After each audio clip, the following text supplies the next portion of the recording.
আল্লাহ সুবহানাহু ওয়া তাআলা ইসলামে যতগুলো বিধান দিয়েছেন, ইসলাম আর ঈমান দুটোর মধ্যে পার্থক্য আছে। ঈমান হচ্ছে মানুষের অন্তরের বিষয়।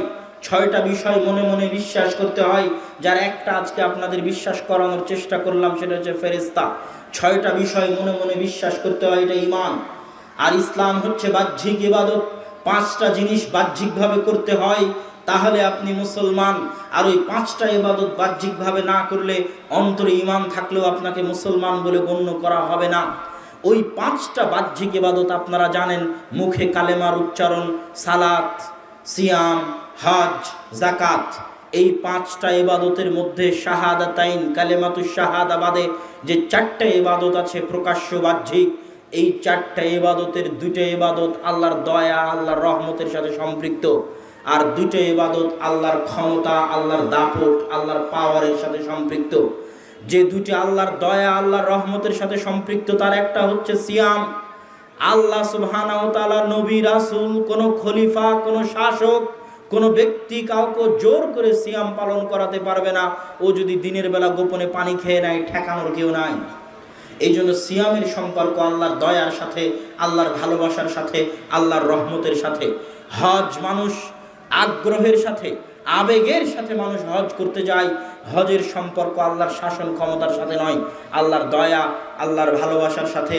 আল্লাহর ঘর দেখতে যাবে মানুষ জীবনে একবার, এটা হচ্ছে আল্লাহর ভালোবাসার সাথে মানুষের সম্পর্ক। কিন্তু 2টা ইবাদত এমন আছে যেটা আল্লাহর শাসন, আল্লাহর দাপট, আল্লাহর ক্ষমতা, আল্লাহর পাওয়ারের সাথে সম্পৃক্ত। তার একটা হচ্ছে সালাত, একটা হচ্ছে যাকাত। আদায় করতেই হবে, আদায় না করলে পিটিয়ে আদায় করানো হবে। যদি আদায় না করে জেলখানায় ভর্তি করা হবে। জেলখানায় গিয়ে যদি আদায় না করে তাহলে তাকে হত্যা করা হবে। খলিফা তাকে হত্যা করবে, তার রক্ত প্রবাহিত করবে, তার বিরুদ্ধে যুদ্ধ করবে যদি সালাত ছেড়ে দেয়, যদি যাকাত ছেড়ে দেয়। এই জন্য এই 2টা ইবাদত আল্লাহর শাসন ক্ষমতা, আল্লাহর পাওয়ারের সাথে সম্পৃক্ত। আল্লাহ যেই সামাজিক ব্যবস্থা চান ইসলামের মাধ্যমে, ওই সামাজিক ব্যবস্থা সালাত ছাড়া কল্পনা করা সম্ভব নয়। আল্লাহ যে অর্থনৈতিক ব্যবস্থা চান ইসলামের মাধ্যমে, ওটা যাকাত ছাড়া কল্পনা করা সম্ভব নয়। সালাতের বিষয়ে দ্বিতীয় পয়েন্ট, সালাতের বিষয়ে দ্বিতীয় পয়েন্ট হচ্ছে, একটা উদাহরণ দিয়ে আপনাকে বুঝাই। উদাহরণ হচ্ছে, আপনি যখন কোনো স্কুলে আপনার ছেলে মেয়েকে ভর্তি করাতে যাবেন, তো স্কুলের অনেক নিয়ম কানুন থাকে, এটা করা যাবে না, এটা করা যাবে না, এটা করা যাবে না, এটা করা যাবে না। আপনি সব নিয়ম কানুন মেনে নিলেন। যেমন এখন ভারতের স্কুলগুলোতে হিজাব নিষিদ্ধ করার চেষ্টা চলতেছে। ধরেন কোনো মুসলমান মেয়ে যদি হিজাব ছাড়াই ভারতের কোনো স্কুলে প্রবেশ করে, তাহলে একটা নিষেধাজ্ঞা মেনে সে প্রবেশ করলো। আরও 100 রকমের নিষেধাজ্ঞা থাকতে পারে স্কুলে। রাজনৈতিক দল করা যাবে না, থাকতে পারে। মোবাইল ব্যবহার করা যাবে না, থাকতে পারে। তো মোবাইল ব্যবহার করলেন না, রাজনৈতিক দল করলেন না, যত নিষেধাজ্ঞা আছে সব নিষেধাজ্ঞা মেনে নিয়ে এবার স্কুলে ঢুকলেন। ঢুকে যদি আপনি স্কুলে গিয়ে বসে থাকেন, ঘুম পাড়েন, তাহলে ওই নিষেধাজ্ঞা মানার কোনো দাম আছে? ওই স্কুলে আপনি ভর্তি হয়েছেন, তার মূল কাজ হচ্ছে ক্লাস করা। বাকি যে নিষেধাজ্ঞাগুলো আছে, এই নিষেধাজ্ঞাগুলো সিস্টেম পরিচালনার জন্য, আপনাকে কন্ট্রোলে রাখার জন্য, আপনাকে একটা সিস্টেমের মধ্যে রাখার জন্য। আপনি ইসলামে আসছেন, ইসলাম গ্রহণ করেছেন, ইসলামে সুদ হারাম, সুদ খেলেন না। ইসলামে ঘুষ হারাম, ঘুষ খেলেন না। ইসলামে বিড়ি, সিগারেট, তামাক, জর্দা, গুল খাওয়া হারাম, খেলেন না। ইসলামে জুয়া খেলা, মদ খাওয়া হারাম, খেলেন না। জেনা, চুরি করা, ডাকাতি করা হারাম, করলেন না। পৃথিবীতে এরকম হাজারো, লাখো, শত হিন্দু, খ্রিস্টান, ইহুদি আছে যারা মদ খায় না, যারা সুদ খায় না, যারা ঘুষ খায় না, যারা জেনা ব্যভিচারে লিপ্ত হয় না, যারা চুরি করে না, যারা মিথ্যা কথা বলে না। এরকম কি নাই অমুসলিম? অসংখ্য, অগণিত আছে। ওই অমুসলিমকে ইসলামের সব নিষেধাজ্ঞা মানে একজন হিন্দু। ইসলামের এমন কোনো নিষেধাজ্ঞা নাই যেটা সে মানে না। ওকে আপনি কি করার জন্য ইসলাম গ্রহণ করতে বলবেন? কি করতে ও ইসলাম গ্রহণ করবে? ও তো ইসলাম গ্রহণ না করেই ইসলামের যত নিষেধাজ্ঞা আছে সব নিষেধাজ্ঞা মানছে। কেন তাকে আপনি ইসলাম গ্রহণ করতে বলবেন? ওই হিন্দু আর আপনার মধ্যে পার্থক্য তৈরি করার মতো আপনি কিছুই বের করতে পারবেন না গোটা ইসলামে। যে একজন হিন্দু যে ঘুষ খায় না, সুদ খায় না, চুরি করে না, ডাকাতি করে না, জেনা করে না, মদ খায় না, বিড়ি খায় না, আর আপনি একজন মুসলমান, আপনিও চুরি করেন না, জেনা করেন না, ডাকাতি করেন না, আপনার মধ্যে আর ওই হিন্দুর মধ্যে পার্থক্য তৈরি করতে পারে এরকম কিছু খুঁজে দিতে পারবেন না সালাত ব্যতীত। কি ব্যতীত? সালাত ব্যতীত। হজ গরিবের উপর ফরজ নয়। গরিব হিন্দুকে আপনি কি জন্য মুসলমান হতে বলবেন? হজ করার জন্য, ওর উপর তো হজ ফরজই নয়। আপনি একজন গরিব হিন্দুকে মুসলমান হতে বলবেন কেন? যাকাত দেওয়ার জন্য, ওর উপর তো যাকাত ফরজই নয়। কিসের জন্য মুসলমান হবে? সারা বছর ঘুম পেড়ে ওই রমজান মাসে এক মাস সিয়াম পালন করবে, এই জন্য মুসলমান হবে? আপনি এমন কোনো কাজ দিতে পারবেন না যে কাজ দিয়ে আপনি বলবেন এই কাজটা করার জন্য মুসলমান হয়েছে। কোন কাজ ব্যতীত বলেন তো? সালাত ব্যতীত। এই জন্য রাসূল সাল্লাল্লাহু আলাইহি ওয়াসাল্লাম বলেছেন, একজন মুশরিক আর একজন মুমিনের মধ্যে পার্থক্য সৃষ্টিকারী কি? সালাত। একজন মুমিন আর একজন মুশরিকের মধ্যে পার্থক্য সৃষ্টিকারী হচ্ছে সালাত। ইসলাম মানেই সালাত। ইসলাম মানেই সালাত। মুসলমান হয়েছেন মানে একটা কাজ করতেই মুসলমান হয়েছেন, সেটা হচ্ছে সালাত আদায় করা। যদি সালাত আদায় না করেন তাহলে আপনার মধ্যে আর ওই হিন্দুর মধ্যে। আল্লাহর নিষেধ হচ্ছে ঘুষ খাওয়া হারাম, আল্লাহর আদেশ হচ্ছে সালাত আদায় করতে হবে। ঘুষ খাওয়ার চাইতে বড় গুনাহ সালাত ছেড়ে দেওয়ার গুনাহ। আল্লাহর নিষেধ হচ্ছে মদ খাওয়া, বিড়ি, সিগারেট, গুল, জর্দা খাওয়া হারাম। আল্লাহর আদেশ হচ্ছে তোমাকে সালাত আদায় করতে হবে। মদ খাওয়ার গুনাহের চাইতে সালাত ছেড়ে দেওয়ার গুনাহ বড়। আল্লাহর নিষেধ হচ্ছে জেনা করা যাবে না, আল্লাহর আদেশ হচ্ছে সালাত আদায় করতে হবে। জেনা করার চাইতে বড় গুনাহ সালাত ছেড়ে দেওয়ার গুনাহ। আল্লাহর আদেশ অমান্য করা, আল্লাহর নিষেধ অমান্য করার চাইতে বড়। আপনি চোর হন, বাটপার হন, ডাকাত হন, ঘুষখোর হন, সুদখোর হন, বিড়িখোর হন, জুয়াখোর হন, মদখোর হন, যত বড় পাপী হন না কেন আপনাকে সালাত আদায় করতেই হবে। কেউ কোনোদিন কারো পাপকে ছোট করে সালাত থেকে বিরত রাখতে পারবে না। কাউকে পাপের খোঁটা দিয়ে সালাত থেকে বিরত থাকা যাবে না। হ্যাঁ, এই কথা ঠিক যে রাসূল সাল্লাল্লাহু আলাইহি ওয়াসাল্লাম বলেছেন, কেউ যদি একবার নেশাদার দ্রব্য পান করে তার 40 ইয়াওমান 40 দিনের ইবাদত আল্লাহর দরবারে কবুল হয় না। হ্যাঁ, এই কথা ঠিক যে রাসূল সাল্লাল্লাহু আলাইহি ওয়াসাল্লাম বলেছেন, লা ইয়াদখুলুল জান্নাতা জাসাদুন গুযিয়া বিল হারাম। ওই শরীর জান্নাতে প্রবেশ করতে পারবে না যে শরীর হারাম দিয়ে তৈরি হয়েছে। হ্যাঁ, এই কথা ঠিক যে রাসূল সাল্লাল্লাহু আলাইহি ওয়াসাল্লাম বলেছেন যে মানুষ যখন হাত তুলে দোয়া করে তখন আল্লাহ বলেন, মাতা'আমুহু হারামুন ওয়া মাশরাবুহু হারামুন ওয়া মালবাসুহু হারামুন ইন্নাল্লাহা তাইয়্যিব লা ইয়াকবালু ইল্লা তাইয়্যিব। ওই যে ব্যক্তি দোয়া করছে ওর খাদ্যদ্রব্য হারাম, ওর গায়ের জামা হারাম টাকায় কিনা, মালবাসুহু হারামুন মাতা'আমুহু হারামুন ওয়া মাশরাবুহু হারামুন, ও যা পান করে ওইটা হারাম। আল্লাহ পবিত্র, আল্লাহ অপবিত্র জিনিস গ্রহণ করেন না। এগুলো সব হাদিস ঠিক। তার মানে এই নয় যে বিড়ি খেয়েছে ও 40 দিন আর সালাত আদায় করবে না। তার মানে এই নয় যে সুদের টাকায় জীবন চালাই, ওকে আর সালাত আদায় করা লাগবে না, এই জন্য যে সালাত তো আল্লাহর দরবারে কবুল হবে না, এই কথা নয়। কি জন্য এই কথা নয়? এই জন্য এই কথা নয়। এই কথা ঠিক, যদি বিড়িখোর সালাত আদায় করে সালাতের নেকি পাবে না। সালাতের বিশাল অগণিত অসংখ্য ফজিলত আছে, সেই অগণিত অসংখ্য বিশাল ফজিলত থেকে বঞ্চিত হবে সালাত কবুল না হওয়ার কারণে।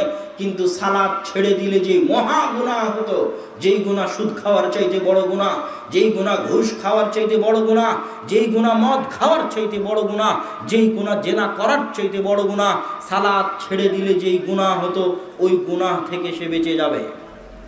আর যদি আমি মনে হয় বুঝাতে পারিনি আপনাদেরকে, আর যদি সালাত আদায় করে তাহলে ওই গুনাহ থেকে বেঁচে গেল। গুনাহ শুধু একটা থাকলো, সেটা হচ্ছে ও যে গুনাহের কাজে আছে সেই গুনাহের কাজ।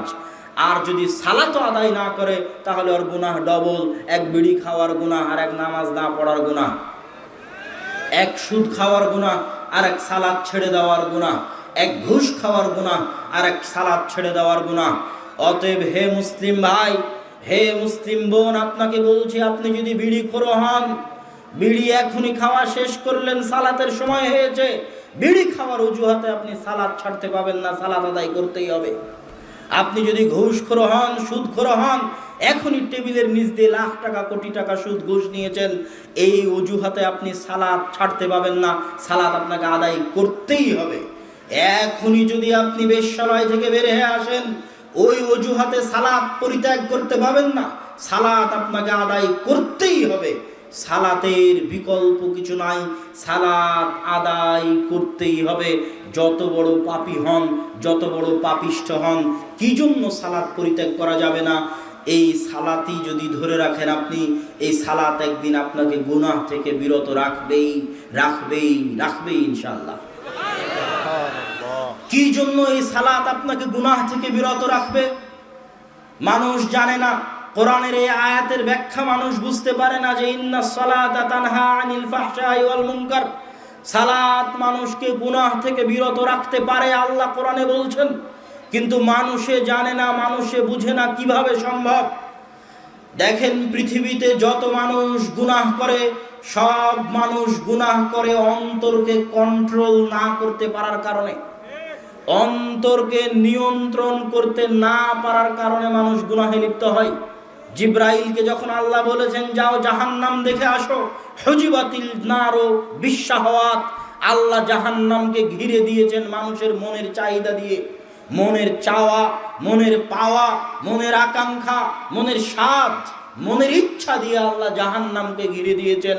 এই জন্য মনকে কন্ট্রোল করতে না পারার কারণেই মানুষ গুনাহ করে। গুনাহ থেকে বাঁচতে হলে আগে মনকে কন্ট্রোল করার প্রশিক্ষণ নিতে হবে, কিভাবে মনকে কন্ট্রোল করা যায়। আর কোনো কাজ না করে কোনোদিন কোনো কিছুকে কন্ট্রোল করা যায় না। কিছু কাজ চাপিয়ে দিলে ও প্রশিক্ষিত হয়। যার উপরই যে কাজ চাপিয়ে দিবেন, ওর প্রশিক্ষণ শুরু হয়ে গেছে।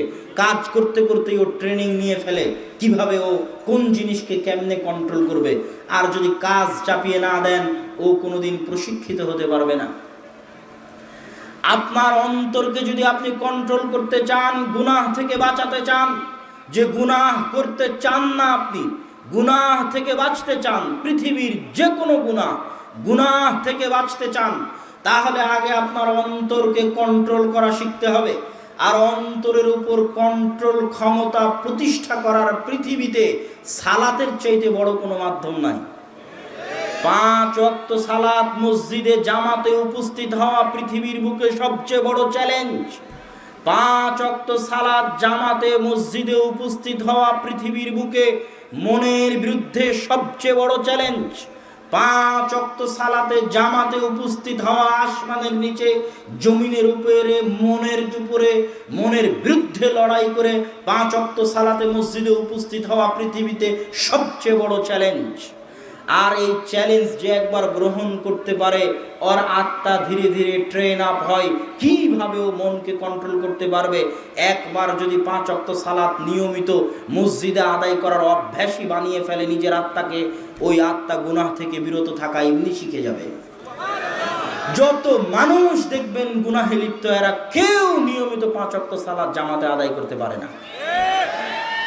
এই জন্যই তার অন্তরের উপর তার কন্ট্রোল ক্ষমতা প্রতিষ্ঠা হয় না, কেননা তার অন্তর তার নিয়ন্ত্রণের বাইরে।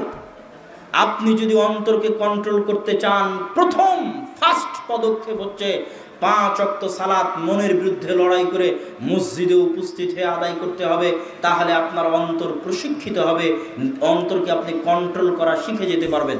রাসূল সাল্লাল্লাহু আলাইহি ওয়াসাল্লাম এমনি বলেননি, কেউ যদি 40 দিন টানা 40 দিন 5 ওয়াক্ত সালাত তাকবীরে তাহরিমার সাথে উপস্থিত হয়ে আদায় করে, আল্লাহু আকবার বলে যে সালাত শুরু হয়, এই তাকবীরে তাহরিমার প্রথম তাকবীর মিস না দিয়ে টানা 40 দিন 5 ওয়াক্ত সালাত মসজিদে তাকবীরে তাহরিমার সাথে আদায় করে, ও জাহান্নাম থেকে মুক্ত। সুবহানাল্লাহ। এত বড় ফজিলত তো আল্লাহ রাসূল এমনি ঘোষণা করেনি, কালকে থেকে শুরু করেন, কয়দিন পারেন। অনেক বড় কঠিন চ্যালেঞ্জ যে আপনি টানা 40 দিন 5 ওয়াক্ত সালাত জামাতের সাথে তাকবীরে তাহরিমা মিস না দিয়ে আদায় করবেন। অনেক বড় কঠিন চ্যালেঞ্জ, অন্তরের জন্য সবচেয়ে বড় প্রশিক্ষণ। কেউ যদি একবার 40 দিন টানা আদায় করে ফেলে, ওর অন্তরের একটা প্রশিক্ষণ কোর্স কমপ্লিট হয়ে যাবে এবং অটোমেটিক ও জাহান্নাম থেকে মুক্ত হয়ে যাবে। ওর অন্তর প্রশিক্ষিত হয়ে যাবে গুনাহ থেকে বিরত থাকার জন্য। অন্তরকেও নিজের কন্ট্রোলে নিয়ে চলে আসবে। অন্তর মুতাআওয়াদ বিইবাদাতিল্লাহ, আল্লাহর ইবাদতে অভ্যস্ত হয়ে যাবে। অন্তরের উপর কন্ট্রোল ক্ষমতা প্রতিষ্ঠার শেষ স্তর, লাস্ট স্টেপ, টপ লেভেলের স্টেপ, সালাতুর রাজুলি ফি জাওফিল লাইল ওয়ান নাসু নিয়াম। মানুষ যখন রাতে ঘুমিয়ে থাকে, রাতের শেষ অংশে আল্লাহ যখন নিচের আসমানে নেমে আসেন, তখন তাহাজ্জুদের সালাত আদায়ে অভ্যাসী হওয়া, এটা অন্তরের উপর কন্ট্রোল ক্ষমতা প্রতিষ্ঠার শেষ স্তর। আল্লাহ সুবহানাহু ওয়া তাআলা আল্লাহর রাসূলকে বলেছিলেন যে ফাতাহাজ্জাত বিহি নাফিলা, আপনাকে অনেক বড় দায়িত্ব দিচ্ছি, এই দায়িত্ব প্রতিষ্ঠা করার জন্য, ভালোভাবে পালন করার জন্য অন্তরের উপর যেই পরিমাণ কন্ট্রোল ক্ষমতা প্রয়োজন, আপনার আত্মাকে তো জমজমের পানি দিয়ে সিনা চাক করে ধুয়ে পরিষ্কার করে পুনরায় সেলাই করে দেওয়া আছে, তারপরও অন্তরকে প্রশিক্ষিত রাখার জন্য যেই কাজটা আপনাকে করতেই হবে, সেটা হচ্ছে রাতে তাহাজ্জুদের সালাত আপনাকে আদায় করতে হবে। আসা ইয়াবাসাকা রাব্বুকা মাকামান মাহমুদা, আপনি যদি রাতে নিয়মিত তাহাজ্জুদের সালাত আদায় করেন হে মুহাম্মদ সাল্লাল্লাহু আলাইহি ওয়াসাল্লাম, তাহলে কিয়ামতের মাঠে আল্লাহ আপনাকে সবচেয়ে সম্মানিত করবেন, মাকামান মাহমুদ দিবেন। আল্লাহু আকবার। তাহলে আপনি আপনার অন্তরের উপর যদি কন্ট্রোল ক্ষমতা প্রতিষ্ঠা করতে চান, তার শেষ স্তর হচ্ছে রাতে তাহাজ্জুদের সালাত নিয়মিত আদায় করা। যে একবার 5 ওয়াক্ত সালাত নিয়মিত আদায়ে অভ্যাসী হয়ে গেল, রাতে তাহাজ্জুদ সালাত নিয়মিত আদায়ে অভ্যাসী হয়ে গেল, ও অটোমেটিকই অন্য গুনাহ থেকে বিরত থাকা শুরু করে দিবে। অটোমেটিক। ইন্নাস সালাতা তানহা আনিল ফাহশাই ওয়াল মুনকার, সালাত আপনাকে গুনাহ থেকে বিরত রাখবে। আর যদি সালাত ছেড়ে দেন গুনাহের অজুহাতে, বিড়ি খাই তাই সালাত আদায় করব না, সুদ খাই তাই সালাত আদায় করব না, ঘুষ খাই তাই সালাত আদায় করব না, মাআযাল্লাহ, আপনার হেদায়েতের সব রাস্তা বন্ধ হয়ে যাবে। আপনার হেদায়েতের কোনো রাস্তা আর খোলা থাকবে না। সালাত ছাড়বেন না। সালাত আপনাকে একদিন হেদায়েতের রাস্তায় নিয়ে যাবেই যাবে ইনশাআল্লাহ। সালাত একদিন আপনাকে অন্ধকার থেকে আলোর পথে নিয়ে যাবেই ইনশাআল্লাহ। যত কিছুই হোক সালাত পরিত্যাগ করবেন না। সম্মানিত উপস্থিতি, সালাত এত গুরুত্বপূর্ণ, এত জরুরি একটি ইবাদত। সালাতের বিষয়ে তৃতীয় গুরুত্বপূর্ণ পয়েন্ট হচ্ছে, ইসলামে যত ইবাদত আছে সব ইবাদতের যত শর্ত দেওয়া আছে, ওই শর্তগুলো যদি মিস হয় ইবাদতও মিস। ইবাদতের আর দরকার নাই, শর্ত নাই, ইবাদত নাই, শর্ত নাই, ইবাদত নাই। যাকাত আদায়ের শর্ত নিসাব পরিমাণ সম্পদের মালিক হওয়া, নিসাব পরিমাণ সম্পদের মালিক হতে পারেনি, যাকাত নাই। হজ আদায়ের জন্য শর্ত হচ্ছে সম্ভাবনা থাকতে হবে, মান ইসতাতা ইলাইহি সাবিলা, হজ করতে যাওয়া পর্যন্ত শারীরিক সক্ষমতা, অর্থনৈতিক সক্ষমতা থাকতে হবে। শারীরিক সক্ষমতা নাই, অর্থনৈতিক সক্ষমতা নাই, হজ মওকুফ, হজ আদায় করা লাগবে না। সিয়াম পালনের জন্য শরীর সুস্থ থাকা লাগবে, শরীর অসুস্থ, সিয়াম পালন করা লাগবে না। যদি আপনি চিরস্থায়ী অসুস্থ হন, আপনার পক্ষ থেকে ফিদিয়া দিয়ে দিবেন, আপনাকে সিয়াম আদায় করা লাগতেছে না। কিন্তু সলাতের ক্ষেত্রে এরকম কোনো বদল পাবেন না, সলাতের ক্ষেত্রে কোনো বদলি পাবেন না, কোনো ফিদিয়া পাবেন না, কোনো কাফারা পাবেন না। অন্য সব কিছুতে কাফারা পেতে পারেন, এটা হয়নি এটার কাফারা এটা দাও, এটা হয়নি এটার কাফারা এটা দাও, এটা করতে পারোনি এর কাফারা এটা দাও, এর ফিদিয়া এটা দাও। সালাতের কোনো ফিদিয়া, কোনো কাফারা কিচ্ছু পাবেন না। সালাতের সব শর্ত যদি মওকুফ হয়ে যায়, সব শর্ত যদি বাতিল হয়ে যায়, তবুও সালাত বাতিল হবে না। সালাতের জন্য পবিত্র হওয়া জরুরি। পবিত্র হওয়ার জন্য ওযু করতে হয়। বড় পবিত্র হওয়ার জন্য, বড় অপবিত্র থেকে পবিত্র হওয়ার জন্য গোসল করতে হয়। স্ত্রীর সাথে সহবাস করেছেন, রাতে স্বপ্ন দোষ হয়েছে, বড় অপবিত্র, গোসল করার পানি নেই, তায়াম্মুম করবেন, তায়াম্মুম করার মাটি নেই, যদি গোসল করার পানি না থাকে, তায়াম্মুম করার মাটি না থাকে, সালাত কি বাতিল হয়ে যাবে? সালাত মওকুফ হবে না। আপনাকে পবিত্র কাপড়ে সতর ঢেকে সালাত আদায় করতে হয়, পবিত্র কাপড় নাই। হাজারো যুবকের অভিযোগ, আমার প্যান্টে পেশাব লেগে আছে। এই পেশাব লেগে থাকা প্যান্ট কি সালাত মওকুফ হওয়ার অজুহাতের জন্য যথেষ্ট? পৃথিবীতে এমন কিছু নাই যে অজুহাত দিয়ে আপনি সালাতকে মওকুফ করতে পারবেন। শুধু অপবিত্র প্যান্ট কেন, প্যান্টই নাই, সতর ঢাকার মতো কাপড় নাই, উলঙ্গ অবস্থায় আছেন, অথচ সালাত আদায়ের জন্য সতর ঢাকতে হয়, সতর ঢাকার কাপড় নাই, সালাত কি মওকুফ হয়ে যাবে? সালাত মওকুফ হবে না। কেবলামুখী হয়ে সালাত আদায় করতে হয়। আপনি কেবলা চিনতে পারছেন না, এখন কেবলা কোন দিকে জানি না, এই অজুহাতে কি সালাত মওকুফ হয়ে যাবে? এই অজুহাতে কি সালাত মওকুফ হবে? কি বলেন? এই অজুহাতে সালাত মওকুফ হবে না। আপনাকে আরো ভালো করে বোঝানোর জন্য বলি, সবগুলো জিনিস যদি এক জায়গায় একত্রিত হয়, সব কল্পনা করেন আপনি